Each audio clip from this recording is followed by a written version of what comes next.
চূড়ান্ত ভোটার তালিকা সামনে আসার পরে একাধিক অসঙ্গতি সামনে আসছে। আর এবার আপনাদের দেখাবো মানিকতলায়, যেখানে একটাই মাত্র এলাকা থেকে 272 জন ভোটারের নাম বাদ হয়ে গেল রাতারাতি। অবাক করা ছবি মানিকতলার বসাক বাগানে। সকাল হতেই একজোট হয়ে বিক্ষোভ দেখিয়েছেন স্থানীয় বাসিন্দারা।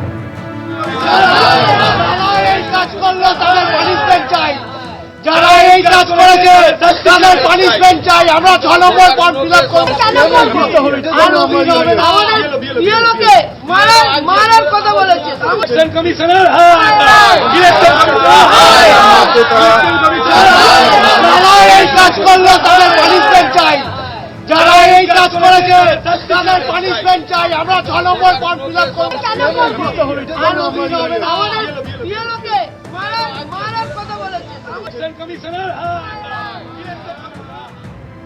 আমরা এখন যে পাড়ার সামনে দাঁড়িয়ে রয়েছে এটা মানিকতলার বসাক বাগান গলি। একবার গলিটার ছবিটা দেখাবো।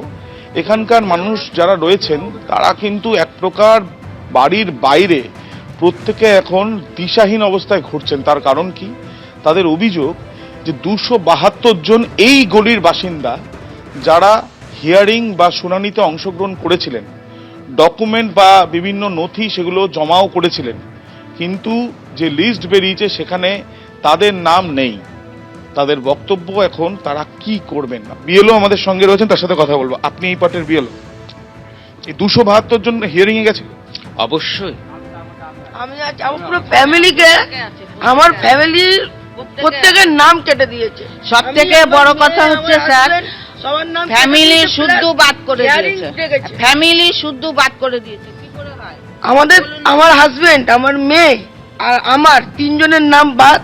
আমাকে হিয়ারিং এ ডেকেছিল, আমি আমার রেজিস্ট্রির কাগজ সমেত নাম ওঠেনি? না, সব ডকুমেন্ট। আমার মা 65 ইয়ার্স ওল্ড, তিনি এখন বাড়িতে চিন্তা করছে আমি কি করবো, আমাকে কেউ কি নিয়ে যাবে। সে ঘুমাচ্ছে না, ঘরে পড়ে রয়েছে, সে ঘুমাচ্ছে না, সে চিন্তা হয়ে যাচ্ছে এখন আমি কি করবো। তার সব 2002-এও ভোট দিয়েছি, তা সত্ত্বেও নাম কি করে কাটা জমিতে নাম ছিল এবং আমরা জানি এতেও থাকবে। আমরা 6 নম্বর ফর্ম ফিল আপ করবো না, একদম না। নতুন ভাবে কিচ্ছু করব না, কিচ্ছু করব না। এর জন্য ডকুমেন্ট পাল্টাবো। আমার 2002 সালে আজ আমি সিনিয়র সিটিজেন। 2002 সালে আমার নাম ছিল এবং আমার এবার আমি আবার বিএলওর সঙ্গে ছবি তুলে আবার দিয়েছি। তারপরে সব ডকুমেন্টস দিয়েছে, কিন্তু ওর নামটা কেটে দিয়েছে। একজন আমাদের পাড়ায় এরকম দুখানা লোক আছে, ওনারা জীবিত লোক, ওনাদেরকে মৃত বলে একটা নাম কেটে দিয়েছে। আপনার কি প্রথম ভোটার? হ্যাঁ, ঘোষণা করেছে। এর আগে এক বছর ভোট দিয়েছি। দিয়েছি, লাস্ট ইয়ার আমি ভোট দিয়েছি। এই পরিস্থিতি তৈরি হলো কেন? মানে ডকুমেন্টে কিছু সমস্যা হয়েছিল নাকি আপনি যা সাবমিট করেছিলেন সেগুলো অ্যাকসেপ্ট হয়নি? ডকুমেন্টে কোনো সমস্যা হয়নি। আমি সবার আগে সমস্ত ডকুমেন্টসগুলোকে স্থায়ীভাবে আপলোড করেছিলাম এবং অনেক আগে। সমস্যাটা হয়েছে কোথায়? 14-15 তারিখে সুপ্রিম কোর্ট একটা ভার্ডিক্ট দিয়েছিল যে অ্যাডমিট কার্ড এবং আধার গ্র্যান্টেড হবে। এই ভদ্রলোক উদ্দেশ্য প্রণোদিতভাবে এবং প্ররোচিত হয়ে তিনি কি করতেন, আমি আগেই বলেছি, 1:30 থেকে 3টের মধ্যে উনি আসতেন ওনার ডেরায়, কোনো রকমে কাজ করে উনি 3টের পরে দুর্গাপুরের উদ্দেশ্যে গাড়ি ধরার জন্য বেরিয়ে যেতেন। এবার আমি নিজে শুনেছি মুরারিপুকুর গভর্নমেন্ট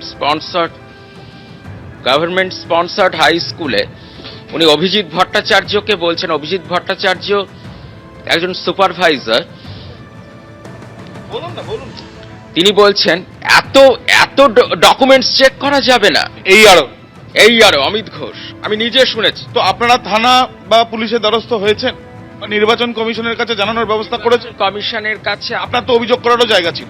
নির্বাচন কমিশনের কাছে আজকে আমি যাব। এবিপি আনন্দ, এগিয়ে থাকে, এগিয়ে রাখে।